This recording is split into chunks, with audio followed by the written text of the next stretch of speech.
दोस्तों, क्या आपने कभी सोचा है एक क्रिमिनल जो किसी का खून करता है वो रात को कैसे चैन से सो पाता है? अक्सर लोग इन्हें पागल समझते हैं या इनको कोई मेंटल बीमारी होगी ऐसा समझते हैं। बट 10 से 15 साल की रिसर्च के बाद रिसर्चर्स ने कुछ ढूंढ निकाला। उन्होंने ये खोज निकाला कि ऐसे क्रिमिनल्स का माइंड डिस्टॉर्ट हो जाता है। इनकी थिंकिंग प्रोसेस में एक ग्लिच आ जाता है। इसको ही डिस्टॉर्शन बोलते हैं और इसको उन्होंने एक टर्म दिया है, criminal cognitive distortion.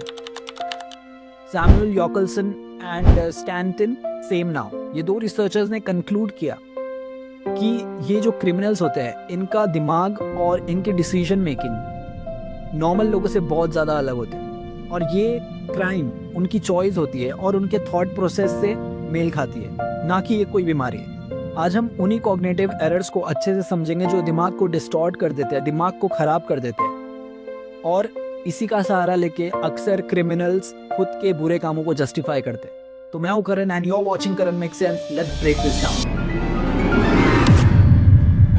So researchers Yochelson and Samenow, ये दोनों रिसर्चर्स ने कंक्लूड किया कि ये जो थिंकिंग पैटर्न है ये पैदा नहीं होती, ये सीखी जाती है और इसके वजह से एक क्रिमिनल के सोचने के तरीके में बहुत ज़्यादा फर्क आ जाता है। उनकी रियलिटी डाइल्यूट हो जाती है, उनके सोचने का पैटर्न डिस्टॉर्ट हो जाता है। अगर सिंपल वर्ड्स में बताऊं तो ये वो थिंकिंग एरर है जो एक क्रिमिनल्स की रियलिटी को डाइल्यूट कर देती है, उसको अलग सोचने पर और गलत डिसीजन लेने पर मजबूर कर देती है। तो ऐसे हम आज 8 एरर्स की बात करेंगे। सबसे पहला एरर है एरर ऑफ मॉडिफिकेशन। यहाँ पर एक क्रिमिनल खुद को ब्लेम नहीं करता किसी क्राइम को अटेम्प्ट करने के बाद, वो किसी सोसाइटी को ब्लेम करता है, किसी इंसान को ब्लेम करता है, खुद विक्टिम को ब्लेम करता है या तो अपने सर्कमस्टेंसेस को ब्लेम करता है, बट वो खुद कभी एक्सेप्ट नहीं करता इस चीज़ को। अगर आपको याद है 2012 का दिल्ली गैंग रेप केस, तो कन्विक्ट ने एक पब्लिक इंटरव्यू में एक ऐसी स्टेटमेंट दी जो कि विक्टिम ब्लेमिंग जैसा साउंड कर रहा था। हर कोई शरीफ लड़की होती है, रात को 9 बजे मतलब नहीं घूमती है। लड़के भी उतने उससे ज़्यादा जिम्मेदार है रेप के लिए, ये लड़के हैं उससे ज़्यादा, बराबर नहीं है लड़की लड़का। और उस स्टेटमेंट के हिसाब से वो लड़की रात में बाहर क्यों थी? And this implies victim is to blame, जो कि एक एक्सट्रीम एग्जांपल है मॉडिफिकेशन का। Now error number 2 and 3, cut off and entitlement. Cut off brain का वो स्विच है जो क्राइम करते वक्त फियर और कॉन्सिक्वेंसेस को शट डाउन कर देता है। ब्रेन सोचता है कि जो होगा बाद में देखा जाएगा, और वहीं पर एंटाइटलमेंट ब्रेन का वो वॉइस है जो कहता है कि तू ये डिजर्व करता है। Whatever crime you are trying to commit, तू नहीं पकड़ा जाएगा, तू लॉ से ऊपर है, तेरा इस पे हक है। अगर आपको याद होगा हर्षद मेहता का स्कैम, उसने सिर्फ रिच होने पे फोकस किया, उसने बाकी स्कैम्स को, बाकी कॉन्सिक्वेंसेस को, फियर को सारा अवॉइड कर दिया। और वहीं जेफरी डामर, तुम साले व्हाइट कॉलर क्रिमिनल अपने आप को समझते क्या हो? सिस्टम के ऊपर हो तुम लोग। और वहीं जेफरी डामर जो कि एक सीरियल किलर था, वो अपने विक्टिम्स को ऑब्जेक्ट समझता था, वो सोचता था कि ये सारे विक्टिम्स पे मेरा हक है। Not because I was angry with them, not because I hated them, but because I wanted to keep them with me. And as my obsession grew, I was saving body parts such as skulls and skeletons, and eventually I did turn to cannibalism. They are objects. इसलिए वो crime करते गया, pattern बनाते गया, और वो सोच रहा था कि वो कभी पकड़ा नहीं जाएगा, but he was wrong. Error number 4 is power orientation. Power orientation में एक क्रिमिनल का मेन गोल होता है डोमिनेंस और कंट्रोल एंड पावर ऑल्सो, ना कि सिर्फ पैसा। उसे लगता है कि वो सिचुएशन को कंट्रोल कर सकता है, और अगर ऐसा होता है तो उसे और स्ट्रेंथ मिलती है और उसे लगता है कि वो लॉ को इग्नोर कर सकता है। जैसा कि अभी बांग्लादेश में आपने मॉब लिंचिंग का केस सुना होगा जो दीपू चंद्र दास के साथ हुआ।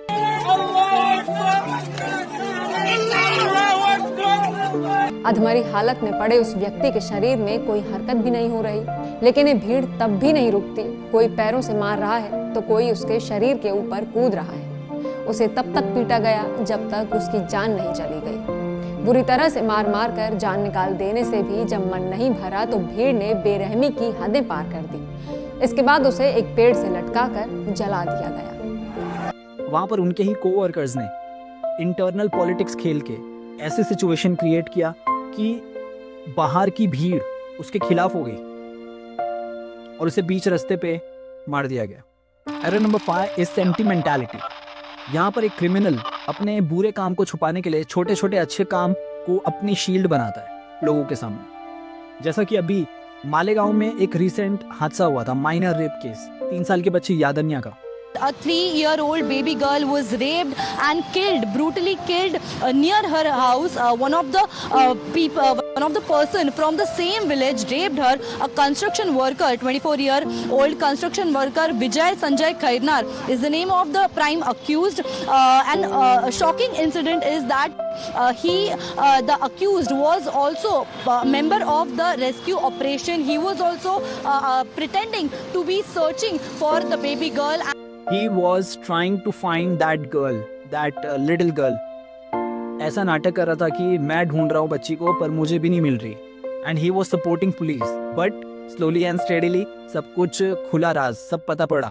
Then पुलिस ने उसको हिरासत में लिया। तो आप देख सकते हैं सेंटिमेंटालिटी वाले लोग बहुत खतरनाक होते हैं। ये बुरे काम भी करते हैं और अपने कुछ छोटे मोटे अच्छे एक्शंस को अपनी शील्ड बना के बचने की कोशिश करते हैं। Now error number 6 is super optimism. यहाँ पर एक क्रिमिनल सोचता है कि मैं कभी नहीं पकड़ा जाऊंगा। इसको बोल सकते हैं एक ओवर कॉन्फिडेंस। जब एक क्रिमिनल मल्टीपल टाइम एस्केप कर जाता है पुलिस के शिकंजे से, तो वो बिलीफ सिस्टम उसके माइंड में बैठ जाता है। वो सोचता है कि अब तो मेरे लिए ये सिर्फ चुटकियों का खेल है, मैं कभी भी एस्केप हो सकता हूँ, मैं कितना भी क्राइम कर सकता हूँ। अगर एग्जाम्पल की बात करूँ तो ऑटो शंकर एक परफेक्ट और एक्सट्रीम एग्जाम्पल। एक वो समय भी था जब चेन्नई को मद्रास कहा जाता था और इस शहर में रहने वाले लोग उस समय ऑटो में बैठने से डरते थे, क्योंकि मद्रास की सड़कों पर एक अनजाना ऑटो लोगों की मौत बनकर घूम रहा था। ऑटो शंकर एक ऐसा खतरनाक सीरियल किलर जिसकी आपराधिक मनोवृत्ति ने बहुत सारे बेगुनाहों को मौत के घाट उतार दिया। जैसे ऑटो शंकर ने मल्टीपल क्राइम्स किए, मल्टीपल मर्डर किए, मल्टीपल रैकेट चलाए, बट बार बार वो एस्केप हो जाता था पुलिस के शिकंजे से। दैट इज द रीजन उसके अंदर एक बिलीफ सिस्टम पैदा हो गया कि उसको लगा कि अब मैं कभी पकड़ा नहीं जाऊंगा। दैट इज द रीजन वो मल्टीपल क्राइम करता गया, but at the end you can not escape. At the end उसको फांसी हो गई। So now moving on to error number 7 and 8, that is cognitive indolence and discontinuity. What is cognitive indolence? यहाँ पर एक criminal shortcuts लेता है, deep analysis नहीं करता सिचुएशंस की। फॉर एग्जाम्पल मॉब लिंचिंग, जहाँ पर अक्सर ऐसे ही किसी भी इंसान को मार दिया जाता है भीड़ में मिलकर। वहाँ पर लॉजिक नाम की चीज़ नहीं होती। ऐसे ही एक केस है पालघर में 2020 का कोविड का केस, जहाँ पर साधु दूसरे आश्रम जा रहे थे एक ड्राइवर के साथ, और एक अफवाह फैली थी कि वो टाइम पे बच्चा चोर घूम रहा है एरिया में पालघर में। इसी साल अप्रैल में महाराष्ट्र के पालघर में हुई 2 साधुओं की हत्या के पीछे कोई सांप्रदायिक कारण नहीं है। महाराष्ट्र की सीआईडी ने कोर्ट में दाखिल की अपनी चार्जशीट में ये बात पूरी तरीके से साफ कर दी है। महाराष्ट्र के पालघर जिले के गढ़ चिंचले गांव में 70 साल के साधु कल्प वृक्ष गिरी, 35 साल के उनके शिष्य सुशील गिरी और ड्राइवर की बेरहमी से पीटकर हत्या बच्चा चोरी के अफवाह की वजह से हुई। यह खुलासा हुआ है सीआईडी की चार्जशीट से। तो वो साधु को बिना जस्टिफिकेशन के मार दिया गया और ड्राइवर को भी मार दिया गया। This is a very lazy way of committing a crime, ऐसा बोल सकते हैं इसको। And another one is discontinuity. यहाँ पर एक इंसान अपना एक सूडो पर्सनैलिटी रखता है, एक अच्छे बनने का दिखावा करता है, एक दूसरी दुनिया में रहता है। For example a corrupt officer जो बाहर करप्शन करता है और घर के अंदर, मंदिर के अंदर, बाकी सब जगह खुद को ऐसे पोर्ट्रे करता है कि जैसे वो बहुत ही अच्छा इंसान है। तो ये भी एक बहुत हार्मफुल चीज़ है, क्योंकि इसमें आपका पर्सनालिटी बार बार स्विच होता है। So this is also a very heinous way of committing a crime. So friends, research कहती है कि इस क्रिमिनल थिंकिंग पैटर्न को बदला जा सकता है with therapies like cognitive behavioural therapy, जो आपके ब्रेन डिस्टॉर्शंस को चैलेंज करती है। और उससे पहले एक क्रिमिनल को, एक अपराधी को खुद के एक्शंस का अकाउंटेबिलिटी खुद लेना होगा। उसके बाद ही ये सारी चीज़ें इंप्रूवमेंट आ सकती है एक क्रिमिनल के माइंड में, क्योंकि क्राइम कोई एक्सीडेंट नहीं होता, वो एक सोचने के तरीके का रिजल्ट होता है। क्योंकि एक थिंकिंग पैटर्न माइंड अगर पकड़ता है ना, तो वो आप सालों तक लेके चलते हैं। That is the reason you need to train your mind to think positive and act positive.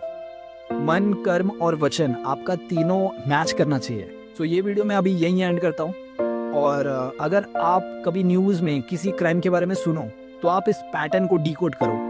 आप देखो कि इन एरर्स में से कौन सा एरर उस क्राइम में मौजूद है। इससे आपको पता पड़ेगा कि what type of crimes and कितने टाइप के क्रिमिनल्स हमारे आसपास घूम रहे हैं, और आपने कैसे कैसे टाइप के क्रिमिनल्स को एनकाउंटर किया है, ये मुझे कमेंट में ज़रूर बताना। सो मैं हूँ Karan and you are watching Karan make sense. So मैं मिलता हूँ किसी नेक्स्ट टॉपिक नेक्स्ट वीडियो में। Till then this is Karan signing out.